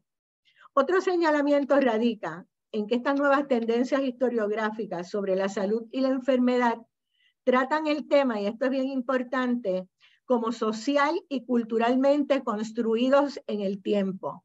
Se concentran en la experiencia de los enfermos y las dimensiones sociodemográficas de una cierta enfermedad, así como en las condiciones de trabajo y de vida de quienes la padecen, y hemos oído aquí, ¿verdad?, algunas situaciones importantísimas en términos de las condiciones de Puerto Rico en el tiempo que cada uno de ellos ha estudiado.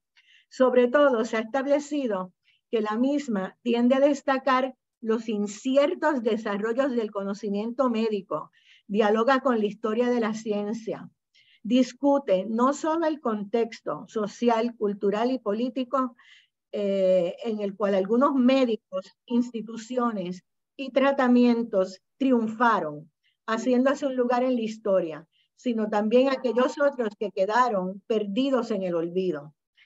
Incorpora a la vez la necesidad de vincular los problemas socioeconómicos y políticos de una época para poder evaluar las políticas adoptadas hacia los servicios sanitarios y de salud como una alternativa a la tradicional historia natural de la enfermedad, que es otra cosa, ¿verdad? Tiene otras miradas y otros aspectos.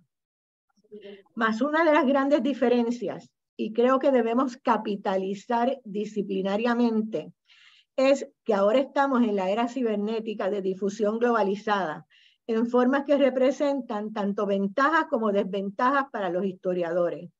Como establece el doctor David Eduardo Vázquez Salguero, durante el siglo XX la historia se ha escrito principalmente a partir del análisis de documentos escritos depositados en archivos institucionales.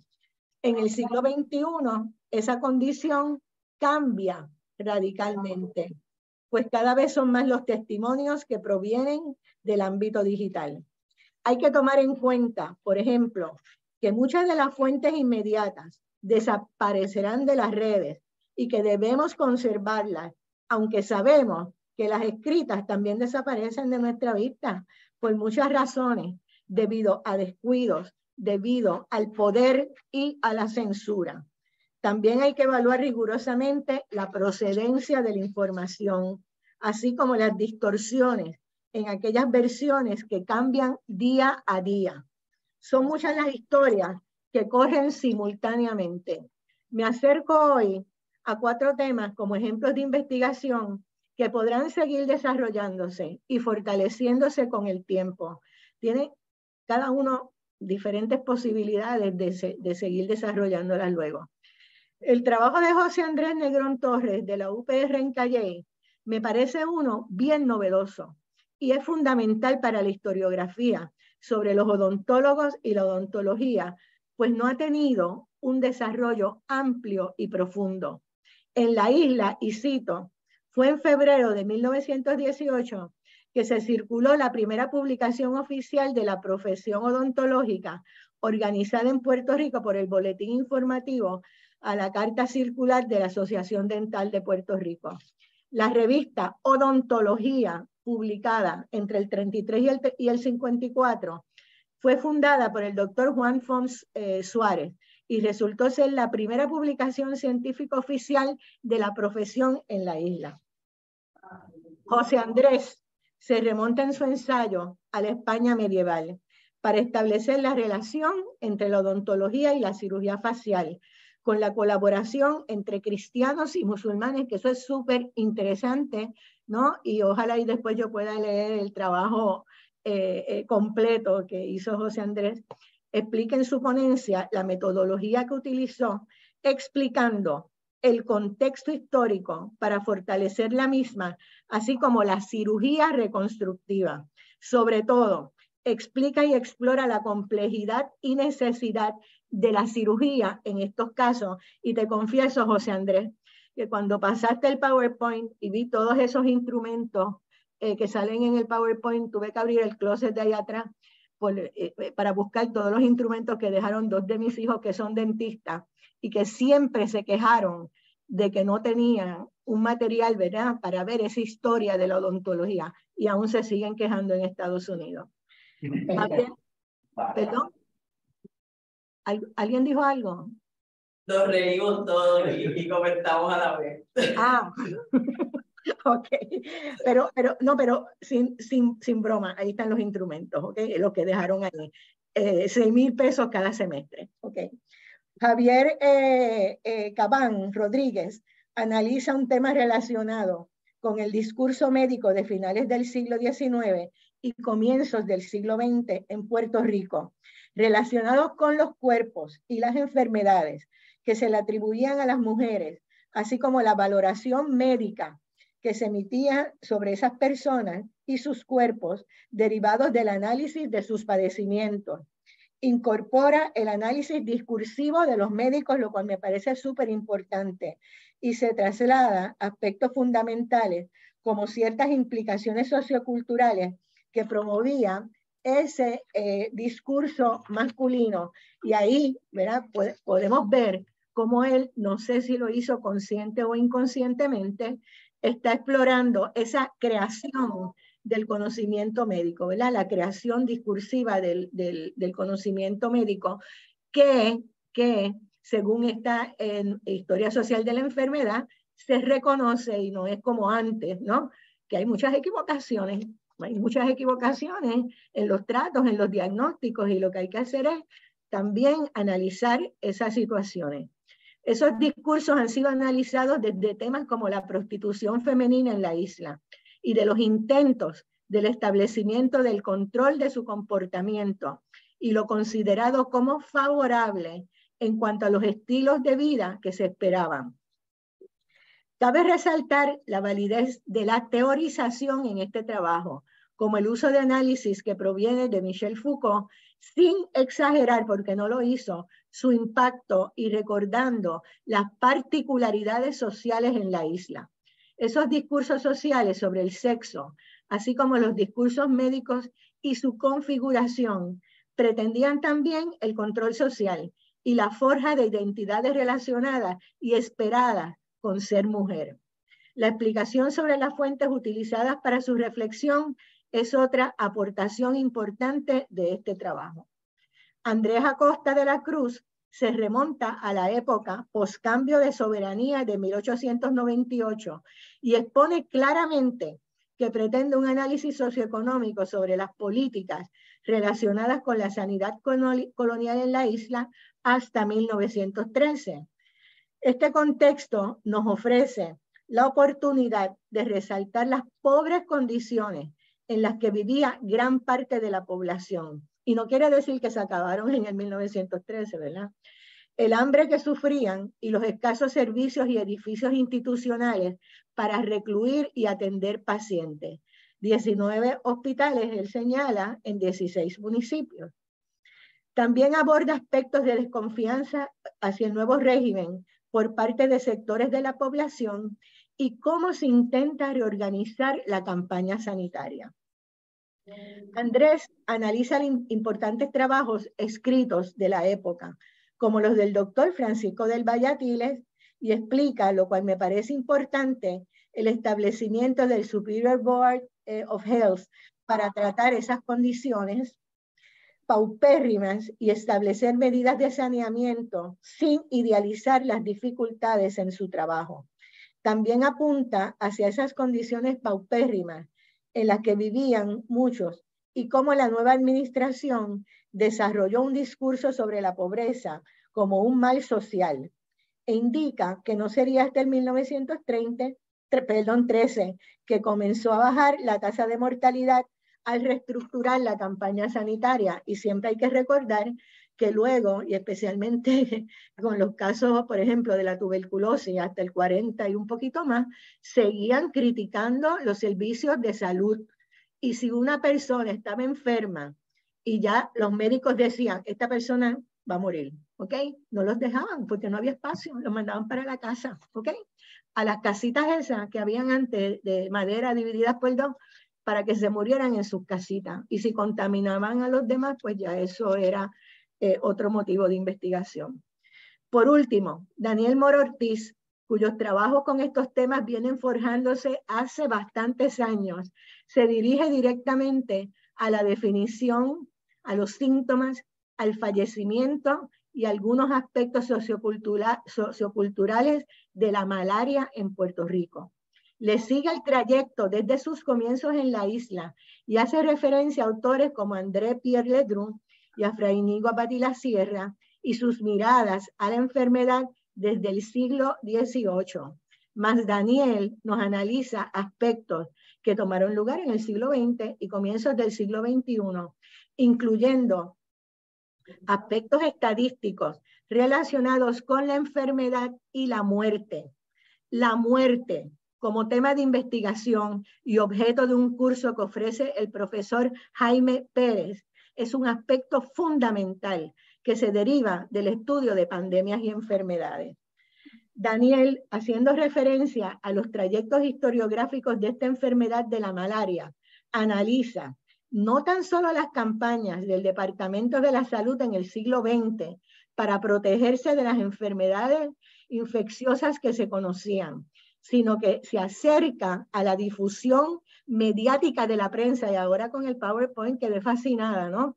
Porque ahora Daniel va a tener que meterse con la historia visual para poder desarrollar más ese análisis, ¿no? Y luego otros medios en las redes sociales para prevenirla. Y también te invito, Daniel, y no sé si lo sabes, seguramente tú lo sabes, unos libros extraordinarios que están saliendo, que hace unos años no hubieran salido. Especialmente uno que Fernando y yo nos reíamos muchísimo, pero lo compartíamos, que es una historia del mosquito. ¿Está bien? Así que ya sabes que en Amazon, y este es Timothy Weingart, es uno de los que escribe The Mosquito, A Human History of Our Deadliest Predator. Y así pues también el mosquito tiene su historia con todo esto, ¿ok? Y si yo encuentro el mío te lo voy a prestar. Para concluir, incorporo una reflexión que está en el prólogo del libro publicado en Puerto Rico sobre la medicina tropical. Cuando Thomas Kuhn, en el ensayo titulado The Relations Between the History of the Philosophy of Sciences, advertía sobre lo tenue que es el vínculo entre la historia de la ciencia y otras formas de estudios históricos. Y es que a pesar de la importancia y variada historiografía que se ha producido en Puerto Rico sobre los temas relacionados con la salud y la enfermedad, y aunque se han hecho numerosas gestiones para impulsar cursos sobre historia de la medicina dentro de los programas de historia, aún no se ha logrado del todo. Esto aun cuando existe, repito, una variada y rica historiografía sobre medicina, epidemias y salud que han escrito a lo largo de nuestra historia, tanto profesionales médicos como otros académicos expertos en las ciencias sociales, que hay varios por ahí, y las humanidades. Insisto en que es necesario difundir este conocimiento, mediante el cual logramos ver otras caras de la sociedad, para que se sigan incorporando y difundiendo estos temas como ameritan en nuestro ámbito académico. Los exhorto a emprender este valioso camino tan lleno de retos y de satisfacciones, como han hecho en el día de hoy los 4 estudiantes que componen este panel y no tuvieron miedo. Muchas felicidades.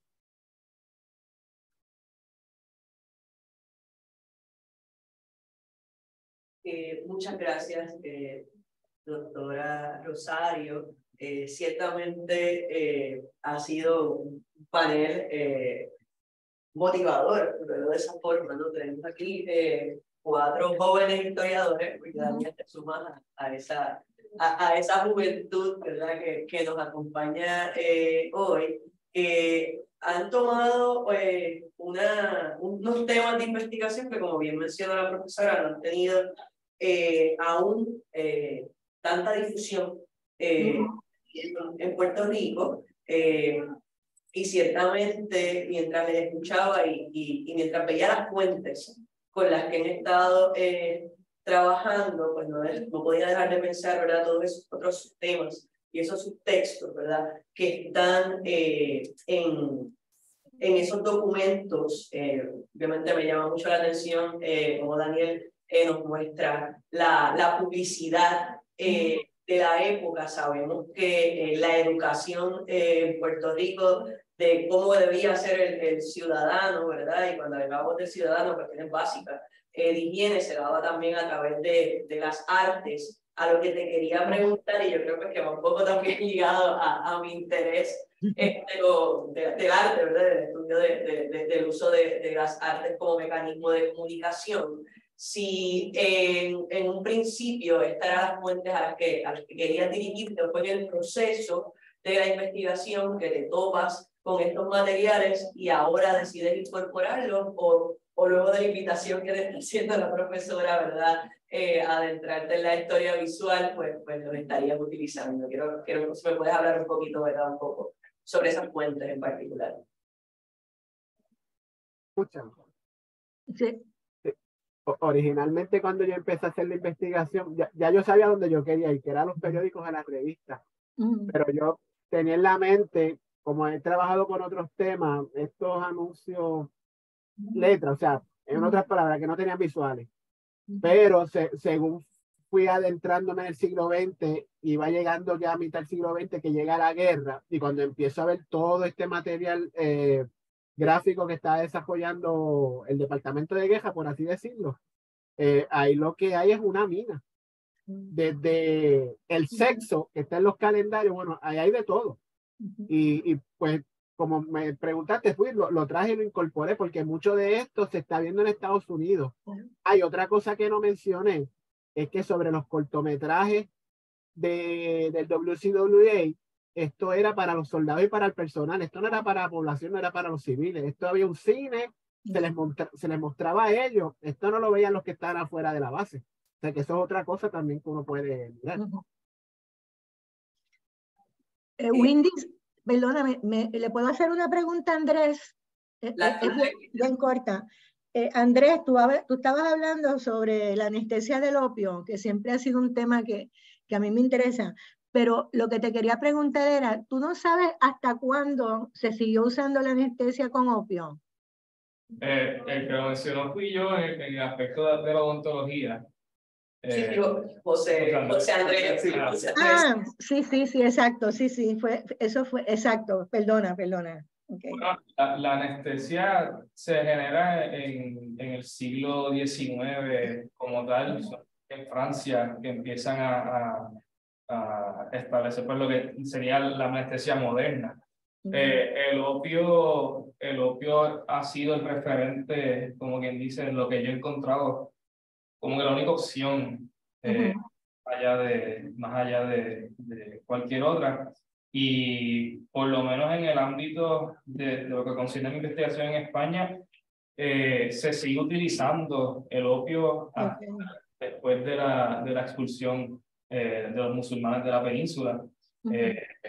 Claro está, no es algo a lo que recurrieran mucho tampoco, porque conocían el hecho de que el opio de por sí tenía sus efectos secundarios, y pues como ellos muy bien establecen, ellos iban a tratar cualquier otro mecanismo de prevención o tratamiento anterior a la cirugía, y la cirugía sería entonces en todo caso la última opción. Y pues claro, como quiera, eso no evita la causa de muerte particular en el caso de estas operaciones, que es el shock durante el procedimiento, porque el concepto de la dosis, por lo menos, ellos usan otros métodos de medición que no se comparan muy bien a los nuestros de hoy en día, pero la dosificación también se encuentra como un problema dentro de los escritos del método, como que dice, de Abulcasis o de Encina, que son los mayores que hablan en el término odontológico del uso del opio. Te lo agradezco, es que tengo interés en averiguar algo sobre eso. Muchas gracias. En este espacio, ¿verdad? Yo me adelanté a hacer preguntas, pero también podemos recibir preguntas del público que está aquí presente o quienes se encuentran a través de Zoom. Pueden levantar la mano, abrir su micrófono o escribir en el chat.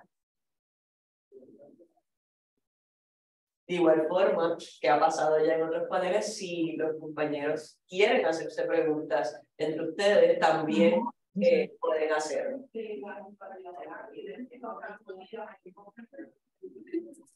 Disculpen, es que en el otro panel y hay un poco de ruido. Ya van a resolver eso. ¿Verdad? Yo voy a seguir aquí partiendo de la premisa que para mí es bastante novedoso todas las investigaciones que ustedes están haciendo, porque no es mi área de interés. Yo sé que las fuentes a las que van a tener acceso, pues son los que le van a dar información de quién ejecuta este tipo de tratamientos, de propagandas preventivas, descripciones de los pacientes, etcétera. Y tal vez pues no tengamos el material para hacerlo, pero no dejo de preguntarme, ¿verdad?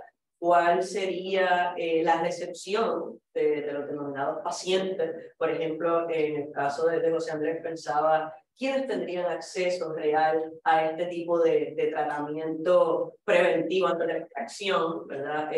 Por ejemplo, de igual forma, ese tratamiento a las mujeres. Y cómo también las narrativas sobre el género están implicadas en tu investigación. Nuevamente, ¿verdad? Se interseca la temática de la pobreza, en el caso de la investigación que nos estaba aquí presentando Andrés. Y quería, ¿verdad? Si alguno de ustedes quisiera un poco abundar en esa disyuntiva, ¿no? Sobre quién hablar, a quién narrar. Pues sí, parte de lo que me motivó a hacer este trabajo que está en curso, ¿no? Esto es parte de mi proyecto de maestría, es precisamente que una vez me interesé por el tema, me di cuenta que no había historia de las enfermedades de las mujeres, que era lo que me motivaba. Saber qué enfermedades tienen las mujeres y cómo le acontecían. Irónicamente terminé hablando de los hombres y lo que esos hombres decían de las mujeres, pero todos los días me lo digo. O sea, esto no pudiste haber hecho algo más. Pero precisamente en ese trabajo es que me doy cuenta que no es lo mismo, no le decían lo mismo a todas las mujeres y no todas las mujeres tenían acceso a eso que decían. Por ejemplo, Andrés habló de esto en El Campesino Puertorriqueño. No solamente habla de qué le acontecía al campesinado, sino también le da recomendaciones de cómo solucionarlo. Lo que pasa es que no era una posibilidad. Mejores condiciones de comida, pues no las tenían. Mejores condiciones de vivienda, no las había. Entonces, ¿cómo eso era una posibilidad, era una realidad para el campesinado del que se hablaba? No se hablaba hacia ellos, se hablaba de ellos.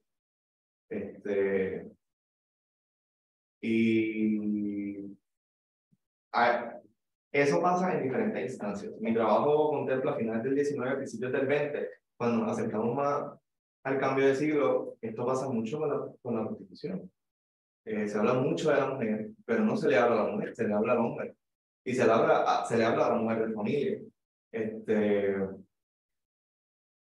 Que es bien irónico la forma en la que el médico de aquella época, el médico que redactaba, que no todos los médicos escribían, pero el que escribía, lo hacía de una manera tal que la mujer quedaba subordinada a otro asunto. No la mujer por la prostitución, la mujer porque enferma a los hombres. Ya un poquito más entrado en el siglo XX, la mujer porque enferma a los soldados, o porque es mala madre, porque se le mueren los niños, porque no educa bien a los hijos. Entonces, la mujer en todo momento queda como un medio, no es el fin o el interés principal de los médicos, que no pasa en todos los ámbitos. Hay mucha literatura que sí habla de la mujer, que sí le habla a la mujer. Tal vez con un poquito más, podemos decir condescendiente, pero no la sentencia tanto como hace el hombre. Así que pienso que por ahí va el comentario que hacía. Pues en ese caso, ¿verdad? Esto se remonta a un periodo histórico bastante lejano que los compañeros han trabajado. No obstante, ellos, en términos de para quién es esta información, quién recibe esta información, es para ellos mismos. Es para ellos mismos, mayoría de estos escritos son hasta cierto punto recolecciones, experiencias médicas. Así uno de los libros que utilizamos se llama el libro de experiencias médicas, el compendio de medicina. El más grande es el método. y se trabaja con la idea de que los pupilos tengan un referente de tratamiento. No obstante, y un poco remontando a la pregunta de la doctora en torno a lo del opio, en sí, y es parte del problema de la investigación, no existe un concepto de encajonar las disciplinas en este entorno. Todo forma parte de un gran contexto, y hay en parte la dificultad de definir el proceso del desarrollo de la ontología. Un ejemplo tan básico como, por ejemplo, los instrumentos. Los instrumentos sabemos que los hacían en plomo en la época greco-romana, y luego empiezan a desarrollarlos en plata. En plata porque reconocían el aspecto antiséptico de la plata. Y así sucesivamente hasta que llegamos hoy en día a lo que es el acero y el hierro. En parte quisiera seguir trabajando con esta investigación, porque como todo es una investigación que sigue en curso, hay mucha información que traducir aún todavía, y en un momento me gustaría llegar a la ontología en Puerto Rico, y cómo básicamente es una heredera de todos los acontecimientos en el siglo IX, siglo X, que es donde, como quien dice, la explosión de la ontología se da como materia, como disciplina. Y el desmitificar el hecho de que no hemos desarrollado, que todo lo hemos desarrollado en la modernidad. Y ciertamente lo que hemos hecho es perfeccionar o hasta cierto punto hacerlo sobreclínico, desarrollos que ya teníamos, que ya habíamos desarrollado en diferentes culturas, en diferentes contextos, bajo diferentes presiones. Bueno, en el caso mío, este ensayo, que es un ensayo bastante largo y algo de páginas, fue un proyecto que había hecho para la clase de la profesora Mayra Rosario. Y en sí, yo lo que quería era más bien estudiar pues, el impacto de una mala sanidad en términos económicos, más bien basándome en teorías modernas de en qué la sanidad debería llevar a un pueblo y cómo una mala sanidad refleja en sí una pobreza y un atraso. Estoy usando medidas modernas del World Health Organization y otros artículos que encontré sobre lugares como de Estados Unidos, México, particularmente de México, en donde, no me acuerdo particularmente el que lo escribió, el autor, pero él explica que una mala sanidad conllevaba a que la región o el país estuviese en un ciclo de una trampa de pobreza, en donde iba a progresar, al estar pobre el país, no iba a progresar económicamente. Entonces, al transcurso de esto, también quería hacerme un análisis en sí, el discurso de la sanidad. Esto después lo amplié añadiéndolo a Cuba, pero más bien el periodo militar, que duró más que el de Puerto Rico. Pero aquí quería hacer ese análisis cuantitativo, discursivo, y presentando en sí las condiciones económicas de Puerto Rico y cómo en sí la sanidad ayudó a que esto no progresara. Por otro lado, Estados Unidos, esto representa que Estados Unidos no tenía experiencia, particularmente en el ambiente tropical, tal vez Hawái, sí, pero era una experiencia que ellos no tenían. Ellos tenían que, tanto en Filipinas, Cuba y Puerto Rico, y tenían que dividirse en un ambiente en donde ellos no conocían. Y entonces, yo en el artículo voy más allá, analizando tanto en dónde es que se llevaban los fondos, a cuáles epidemias se transferían estos fondos. Y lo que estaba viendo era que ocurrieron muchas reestructuraciones y muchos movimientos dentro del departamento, causando así una desorganización. Por eso es que yo digo que hasta 1913, en cual la situación empieza a mejorar. Y esto originalmente lo iba a llevar a 1917, pero esto es un periodo bastante largo para el tiempo que tenía para investigar, donde ahí, en 1917, el Departamento de Sanidad pasa de estar en manos estadounidenses a manos puertorriqueñas. Y ahí, bajo puertorriqueños, que se entiende las realidades socioeconómicas y culturales de Puerto Rico. Pero en el caso de Estados Unidos, yo vi ese atraso y ese aguante en ellos intentar progresar esto, porque al final del día, como yo explico, los ámbitos eran de discursos económicos, era y hacer a Puerto Rico, conjunto a Cuba, los puertos más saludables en el Caribe. Y si en uno fracasaba, en otro iba a fracasar. Por eso es que en Cuba fue un éxito durante el periodo militar 1902. ¿Ahí había sido un éxito en Puerto Rico? No. No sería hasta más adelante, ya para el 13, como digo, que ahí es que se empieza a mejorar. Y aún siendo, por ejemplo, el Marine Medical Service, que era el que está encargado de los puertos junto al departamento y a la Junta de Sanidad, que se estaban encargando de eso. Pero, ¿dónde es que están los focos? En la ruralidad. Y ellos tienen que atacar esta ruralidad primero.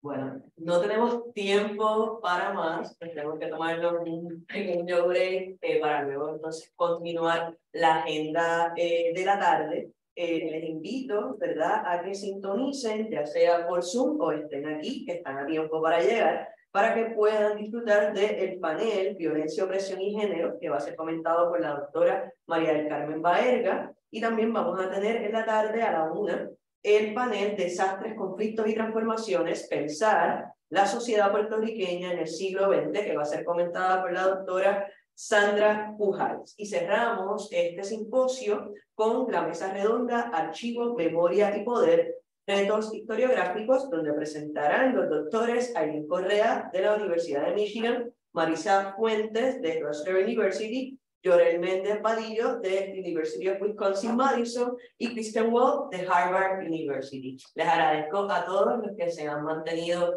conectados y una vez más a nuestros estudiantes por participar. Tengan linda tarde, buen provecho.